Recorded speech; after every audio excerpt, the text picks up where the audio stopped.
तेरी राहों में चल पड़ा हूँ, तू संभाल लेना। थक जाऊँ अगर तो अपनी गोद में बिठा लेना। न चाहिए मुझे कोई और सहारा, बस हर पल मेरा साथ निभाना। मेरे भोले बाबा, बोलो भोले बाबा की जय। तेरी राहों में चल पड़ा हूँ, तू संभाल लेना। जय केदार बाबा की। दोस्तों, आज हम चल पड़े हैं एक ऐसी पवित्र सफ़र पर जहाँ केवल शरीर की ताकत नहीं, आत्मा की श्रद्धा और मन की आस्था भी ज़रूरी है। ये है बाबा केदारनाथ का रास्ता।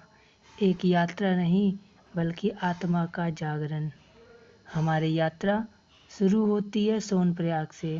यहाँ से आपको गाड़ी छोड़कर सरकारी वाहनों से गौरीकुंड में तक जाना होता है। गौरीकुंड एक सुंदर शांत जगह, जहाँ माता पार्वती ने तप किया था। यहीं से शुरू होता है असली ट्रैक, जो लगभग 16 से 18 किलोमीटर का कठिन लेकिन भक्ति से भरा हुआ मार्ग है। जैसे ही आप कदम बढ़ाते हैं, ऊंचाइयां आपको हर एक सांस का एहसास कराती है, लेकिन साथ ही हर एक मोड़ पर हिमालय की गोद में छुपा प्राकृतिक सौंदर्य आपके कदमों को थामने नहीं देता। चारों ओर बर्फ से ढकी हुई पहाड़ आपको दिखाई पड़ेंगे।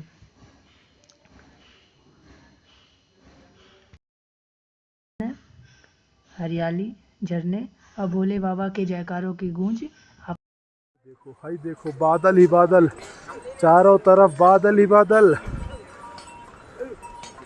वाह वाह गुरु वाह, मजा ही आ गया।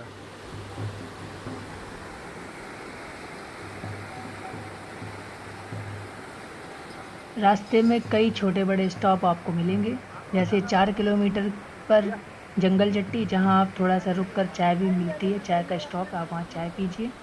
फिर इसके बाद भीलवाड़ा बैरो चट्टी, जो 6 से 7 किलोमीटर है। यहाँ की चढ़ाई थोड़ी कठिन हो जाती है। और इसके बाद पड़ती है चिंचोली, जहाँ पर आपको रुकने के लिए बेस कैंप मतलब कैंप मिल जाते हैं।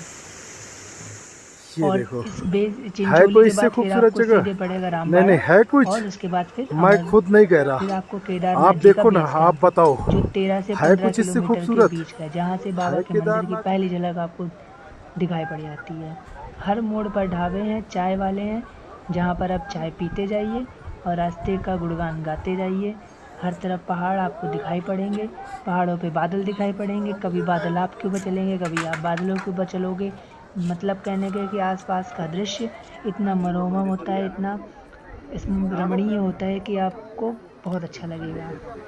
हाँ, जो चल नहीं पाते, जैसे जिसके पास जो पैदल नहीं ये यात्रा कर सकते, उनके लिए घोड़े, खच्चर और पालकी की व्यवस्था है। और मौसम ठीक होता है तो हेलीकॉप्टर की व्यवस्था भी है। हेलीकॉप्टर सेवा 3 या 4 जगह से है।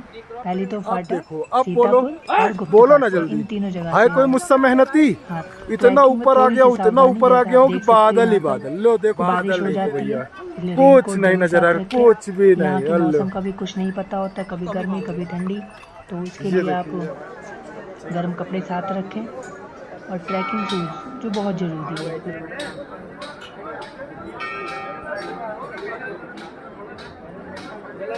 ये खाई है, पीछे से घोड़ा आ रहा है। अगर मैं फिर टाइम से नहीं बारिश हो निकला जाती है तो तो मैं आपके खाई नॉर्मल में, शूज़ और स्लिप ये करने खाई, लग और ये जाएंगे। इतना पतला तो रास्ता। उसके लिए आप अब ट्रैकिंग मैं शूज़ ले भागा यहाँ लीजिए, से, जल्दी या चलो। ट्रैकिंग ग्रिप जो आती है वो ले लीजिए।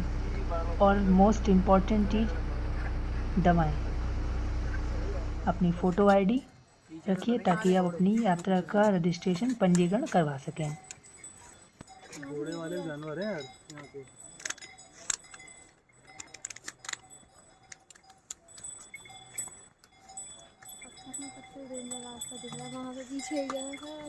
पीछे रहना कश्यप।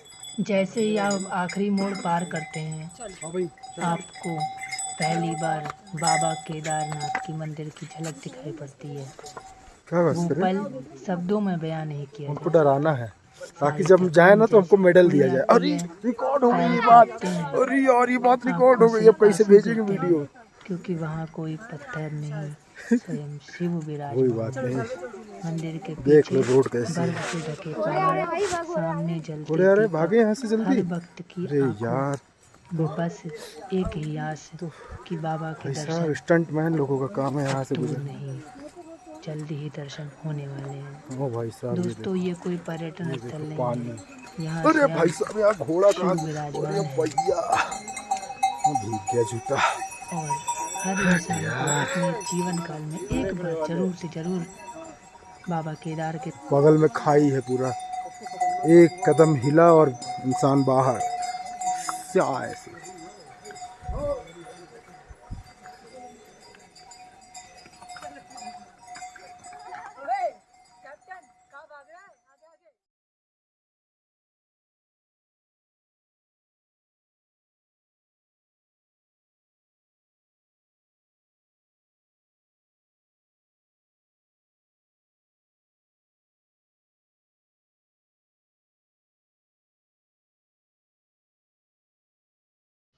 जहाँ श्रद्धा है वहाँ शिव है, जहाँ शिव है वहाँ मोक्ष है। एक ऐसी ही स्थल है बाबा केदारनाथ। केदार का अर्थ होता है मैदान, खेत या ऊंचाई पर स्थित स्थान, और नाथ का अर्थ होता है स्वामी या ईश्वर। इसलिए केदारनाथ का सीधा अर्थ निकलता है केदार के क्षेत्र के स्वामी, यानी भगवान शिव।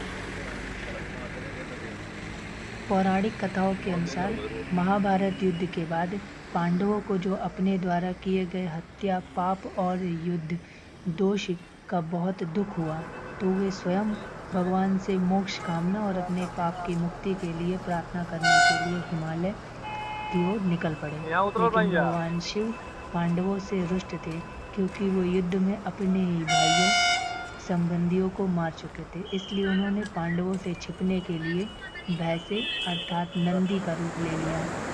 उत्तराखंड के केदारनाथ खंड में जाकर वो छिप गए। जब पांडवों को पता चला कि शिव नंदी के रूप में छुपे हुए हैं, तो उन्होंने उन्हें ढूंढना शुरू किया।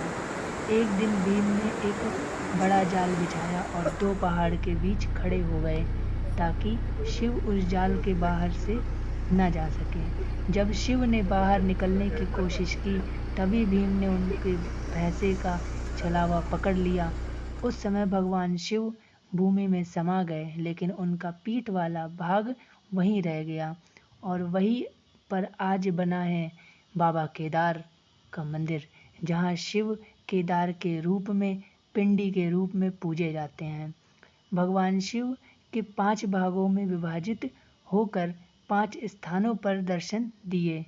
जैसे केदारनाथ पर उनके पीठ का मतलब पिछला भाग प्रकट हुआ, तुंगनाथ में उनकी भुजाएं प्रकट हुईं, रुद्रनाथ में उनका मुख प्रकट हुआ, और मध्य महेश्वर जहाँ उनकी नाभि प्रकट हुई, कल्पेश्वर जहाँ उनकी जटाएं प्रकट हुईं। इस प्रकार मिलकर बनता है पंच केदार। केदार